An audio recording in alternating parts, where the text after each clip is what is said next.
नमस्कार दोस्तों, जैसा आपको पता है मैं शख्सियत रूबरू के अंदर बहुत सारी प्रतिभाओं से आपको रूबरू करवाता हूं। आज इसी श्रृंखला के अंदर शख्सियत रूबरू के अंदर मैं आज आपको मिलवाने वाला हूं एक पत्रकारिता जगत के अंदर एक लंबा जीवन व्यतीत करने वाले, अपने जीवन काल में बहुत सारे बड़े बड़े लोगों को आपने उनका इंटरव्यू लिया और छात्र जीवन में आप राजनीति में भी रहे, कॉलेज लाइफ में राजनीति में रहे, समाज सेवा की अलग जगह रहे हैं वर्तमान के अंदर, और बहुत सारी सामाजिक संस्थाओं के द्वारा भी आप सेवा का कार्य कर रहे हैं। मैं आपको रूबरू करवाने वाला हूं हमारे चिर परिचित मित्र और पत्रकारिता जगत की एक चमक, एक दीपक जो समाज के अंदर अंधकार को दूर करके भीतर प्रकाश समावेश कर रहा है, और वो है हमारे विमल जी चौहान साहब।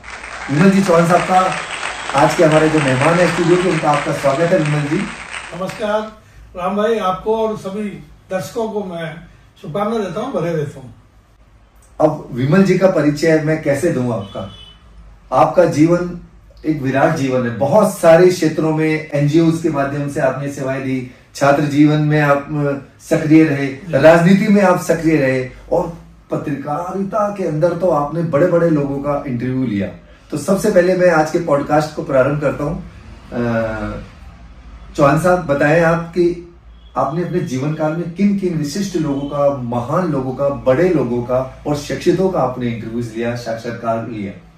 राम भाई, मेरी पत्रकारिता का सफर लगभग 40 साल का है, और इस 40 साल के दौरान मैंने अनेक पत्र पत्रिकाओं, इलेक्ट्रॉनिक मीडिया में, प्रिंट मीडिया में मैंने काम किया है।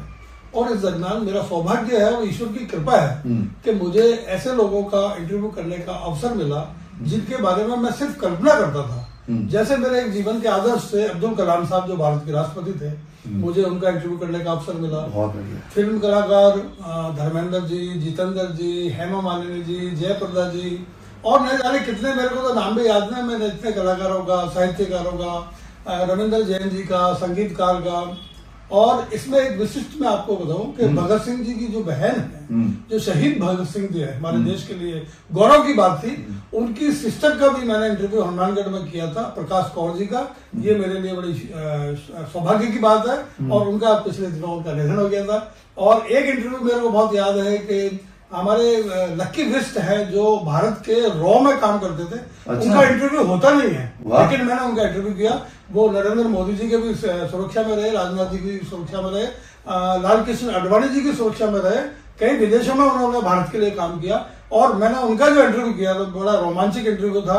मैंने देश विदेश के कई इंटरव्यू किए, जिसमें उद्योगपति अमेरिका की हैं, फ्रांस की हैं, जापान की हैं, एक फिल्म निर्माता है फ्रांस के, उनका मैंने इंटरव्यू किया। तो ये एक लाइफ ऐसी है कि जिसमें विविधता है। राजा महाराजाओं को किया, धर्मात्माओं को किया, संत महात्मा को किया। जी जी। अच्छा, एक बात बताएं, आप प्रिंट मीडिया से भी लंबे समय तक आप जुड़े हुए थे। जी जी। तो प्रिंट मीडिया से कौन कौन से, किसकी संस्थाओं से जुड़े हुए थे? प्रिंट मीडिया में मेरा सफर शुरू हुआ था सर राष्ट्रदूत से। राष्ट्रदूत राजस्थान का बहुत पुराना अखबार है जी। और मैं कॉलेज से जैसे ही शिक्षा करके निकला, मैंने एमए पॉलिटिक्स साइंस में किया।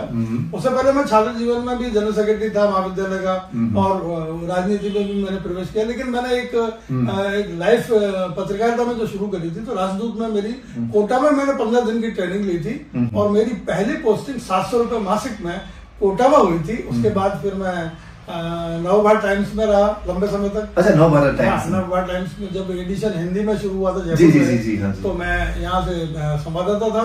उसके बाद मैं भास्कर में रहा, दैनिक नवज्योति में रहा।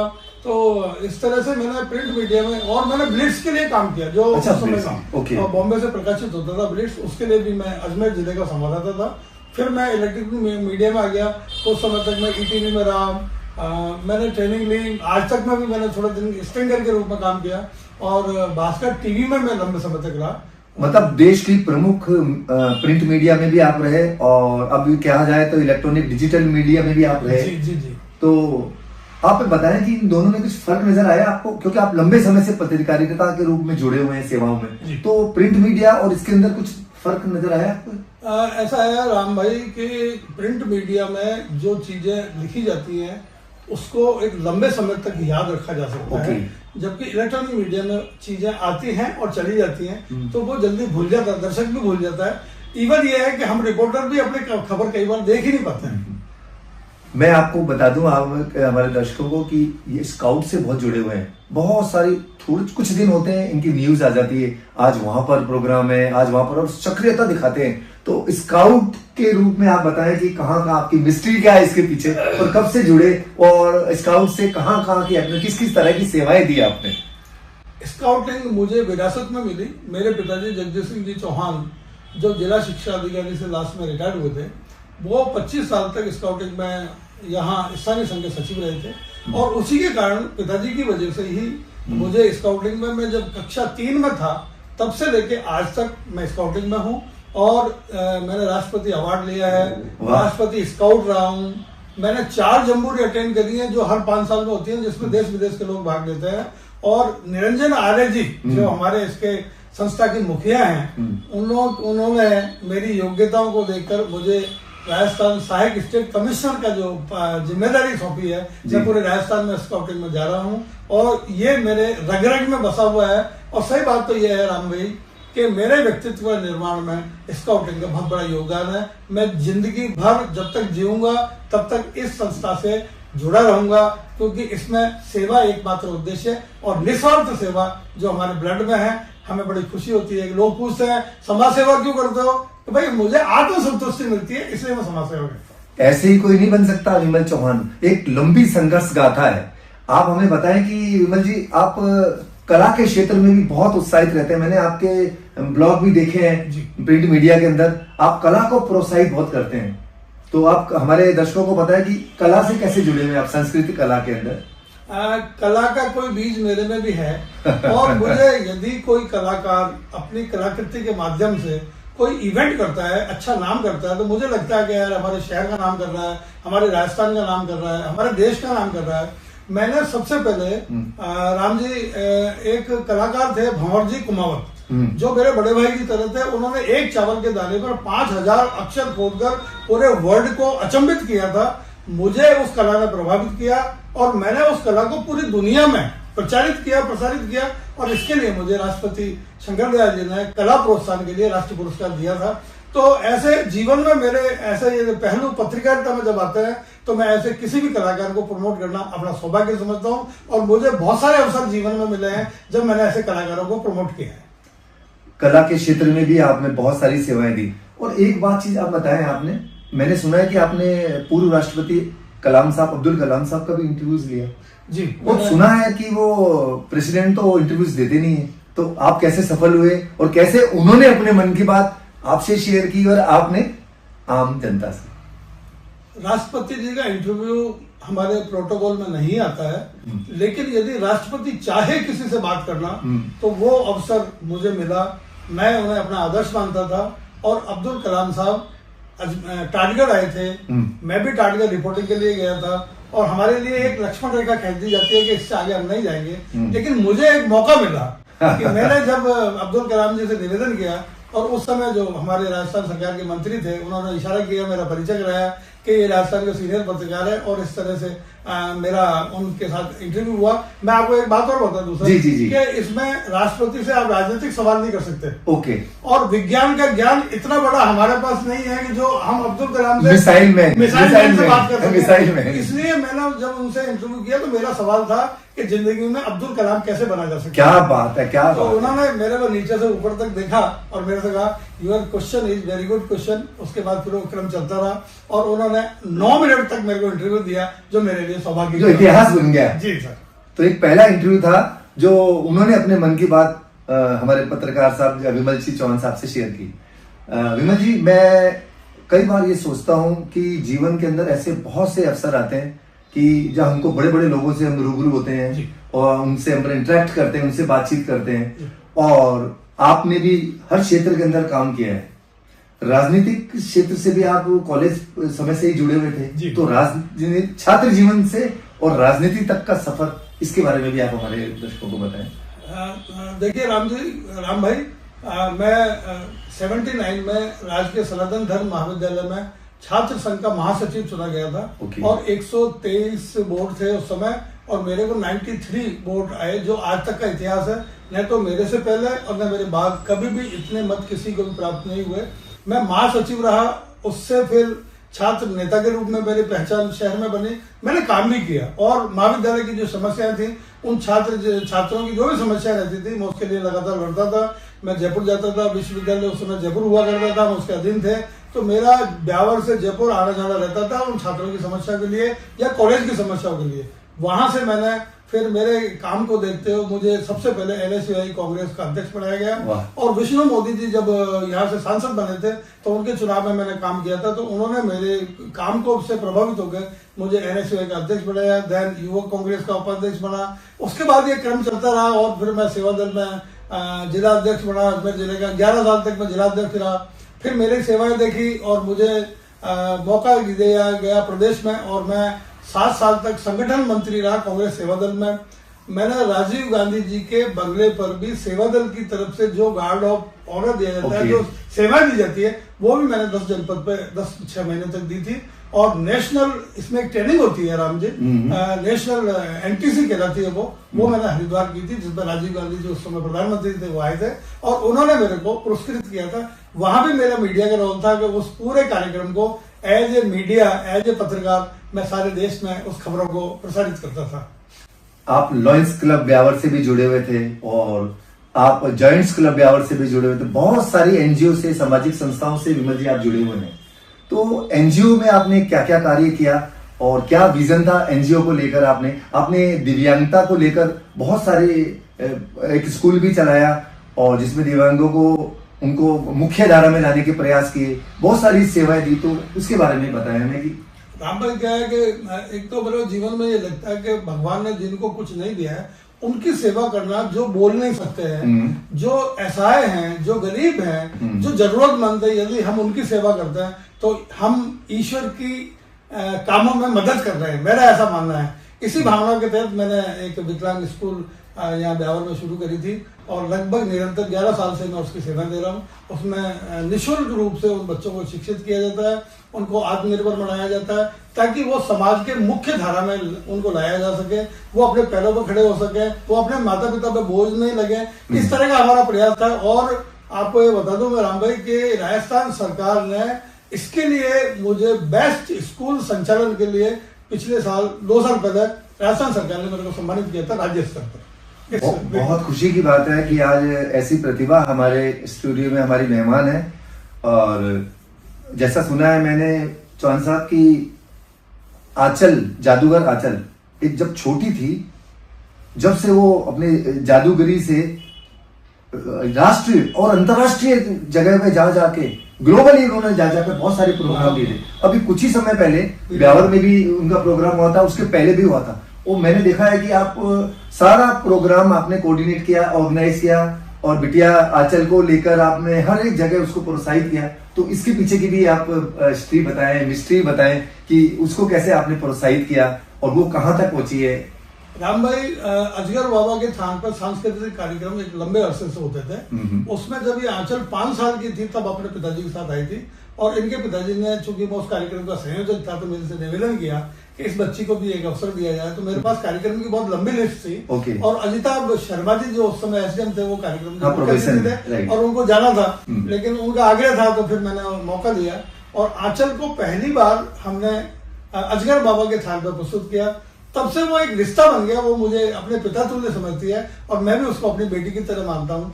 ब्यावर में 2 बार उनका आना हुआ, पहली बार भी संयोजक में था, दूसरी बार भी संयोजक में था। और मैं आपको ये जानकारी दे दूं कि जल्दी ही मैं उनका दुबई में और मॉरिशस में कार्यक्रम करवाने जा रहा हूं। तो जैसा मैंने आपको बताया कि एक मल्टीपल प्रतिभा के धनी चौहान साहब आज हमारे फिल्म में स्टूडियो में मेहमान हैं। और एक बात और है चौहान साहब, मैंने सुना है आपने बहुत सारी फिल्मों में भी पार्टिसिपेट किया है, तो ये पक्ष क्यों रह जाए आपसे शेयर करें? कौन कौन सी पिक्चरों में काम किया है, और ये शौक कब लगा आपको? क्योंकि राजनीति, समाज सेवा और फिर ये फिल्म, तो ये कैसे संभव हुआ, और कौन कौन सी फिल्मों में आपने पार्टिसिपेट किया? जीवन का जो आधार है राम भाई, वो धार्मिक, सामाजिक, कलात्मक, पत्रकारिता और स्काउटिंग, ये मेरे जीवन के आधार हैं। और कला से चूंकि मैं शुरू से ही बहुत प्रभावित रहा हूँ, कॉलेज के जमाने से मुझे फिल्म देखने का बहुत शौक था, क्योंकि मनोरंजन के कोई साधन उस जमाने में नहीं हुआ करते थे, तो हम फिल्में देखते थे। और फिल्में देखते देखते मैं बम्बई तक पहुंच गया। मैंने फिल्म सिटी का पास बनवाया, वहां से मैं रिपोर्टिंग भी करता था, उन फिल्मी कलाकारों का इंटरव्यू लेता था। मैंने काफी लोगों के इंटरव्यू लिए, और फिर चूंकि फिल्मों का बहुत नजदीक से देखने का अवसर मिला जीवन में, तो इसलिए एक तो बाबा रामदेव जी की लाडली में मैंने काम किया, उसमें मैं खलनायक था। अच्छा, Rajasthani film? Rajasthani film. Okay okay. दूसरी एक फिल्म थी गुजरी, जो सबसे ज्यादा लोकप्रिय हुई, और वो भी राजस्थानी पृष्ठभूमि पे थी, लेकिन किसी हिंदी फिल्म से कम नहीं थी। उसमें मैं कैरेक्टर बना था, और बाल शिक्षा के लिए, और उसमें भी एक संदेश, जैसे आप अपने छोटी छोटी फिल्मों के माध्यम से समाज को जागृत करते हैं, वैसा ही उसमें एक संदेश था कि हम दहेज नहीं लें, उस दहेज के खिलाफ और अशिक्षा के खिलाफ जो एक अभियान था, वो एक फिल्म का पार्ट था, उसमें मैं कैरेक्टर बना था। और तीसरी एक फिल्म थी जो मैंने अनुपम खेर के साथ की, केसी बोकड़े जी की निर्मित थी, वो डर्टी पॉलिटिक्स।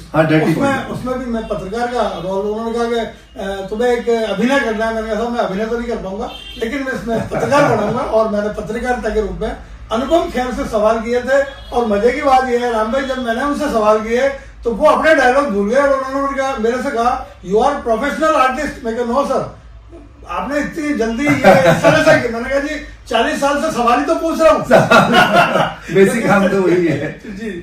इस तरीके से मैंने एक उस फिल्म में भी अभिनय किया, और यदि कभी और मौका मिला, आप लोगों के साथ भी कभी कई नाटकों में और इसमें भी अवसर मिलता है, तो करते हैं, बड़ा खुशी होती है। ये भी जीवन का एक पार्ट है, और जीवन को जीना चाहिए। जो अपने पूरे अपने जीवन में प्राप्त किया है, वो बांटने का समय है जी। और मुझे खुशी होती है कि चौहान साहब भी सामाजिक बुराइयों की और मतलब अवेयरनेस में लगे हुए हैं, चाहे ड्रग का अभियान हो, नशा मुक्ति का अभियान हो, शादियां करवा रहे हैं। सर्वधर्म सम्मेलन में आपने बहुत सारी शादियां कराई। चौहान साहब, इन शादियों के पीछे क्या मिस्ट्री है? और ये बताया कि आपने बहुत सारे जोड़ों की शादी करवाई है।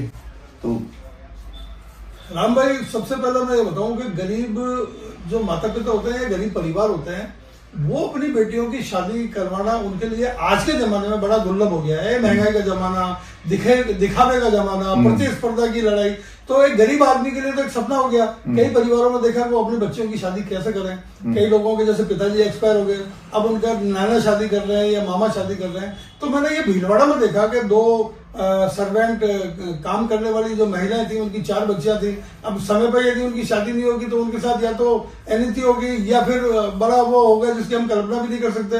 तो 4-5 मित्रों ने मिलकर उनकी शादी करी। मैंने वो शादी देखी, तो ये कंसेप्ट दिमाग में आया कि यार हम सब लोग मिलके क्यों ना इस तरह का एक करें कि अपन सामूहिक विवाह का कोई आयोजन करें। और हमने वो प्रस्ताव शुरू किया। उसके बाद मैंने ब्यावर में 217 जोड़ों का सामूहिक सर्वधर्म सामूहिक विवाह करवाया था। और राजस्थान सरकार की भी ये एक योजना है कि यदि सामूहिक विवाह में कोई इस तरह से कोई शादी करती है बच्ची, तो उसको राजस्थान सरकार उस कन्या को 15,000 रुपए देती है। अच्छा, सब्सिडाइज देती है। हाँ, सब्सिडाइज देती है। तो हम तो इस राजस्थान सरकार की योजना को जन जन तक पहुंचाने का काम कर रहे थे।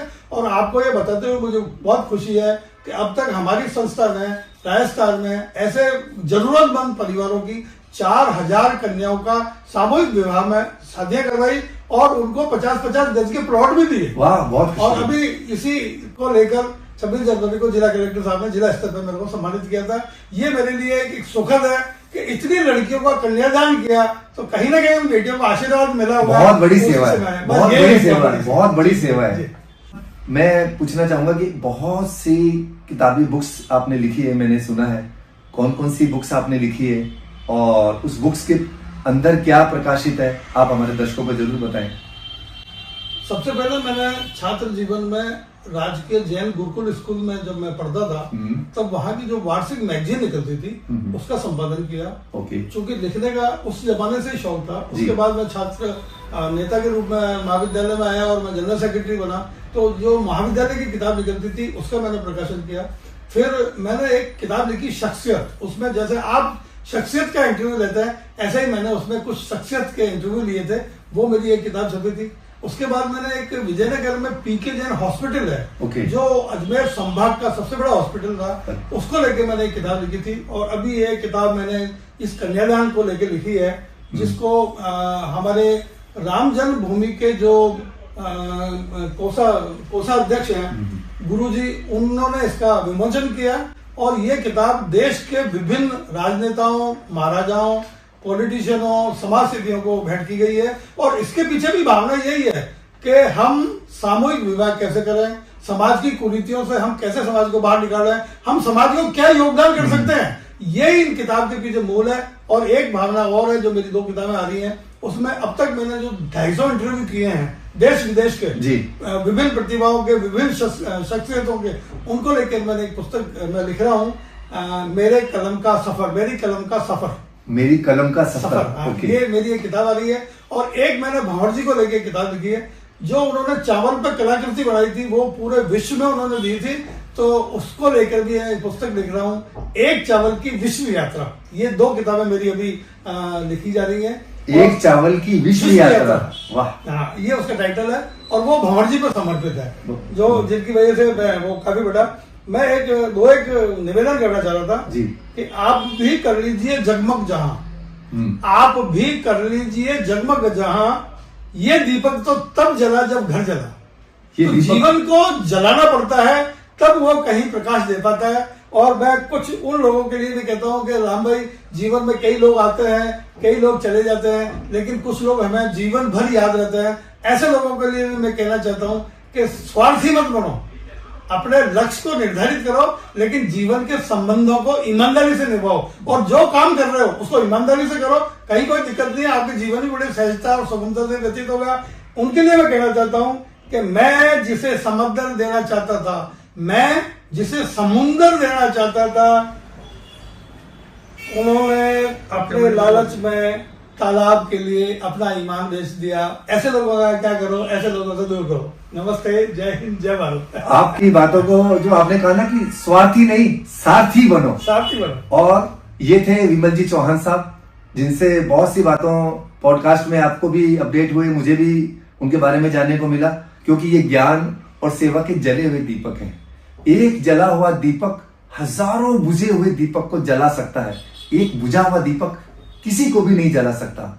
आप जले हुए दीपक हैं, ज्ञान के जले हुए दीपक हैं, सेवा के पुंज हैं, सेवा के जले हुए दीपक हैं। इसी तरह आप, जब तक ईश्वर ने आपने को श्वासें दी हैं, आप इस दीपक से बुझे हुए दीपकों में ज्ञान की रोशनी से प्रकाशित करते रहें। आप हमेशा स्वस्थ रहें, खुश रहें और इसी तरह मुस्कुराते रहें। बहुत बहुत धन्यवाद राम भाई का, बहुत बहुत धन्यवाद, और सभी दर्शकों का बहुत बहुत धन्यवाद। नई शख्सियत के साथ मेरे program Ram Punjabi Beawar YouTube channel में शख्सियत रूबरू में नई प्रतिभा से आपको रूबरू कराऊंगा। तब तक के लिए नमस्कार।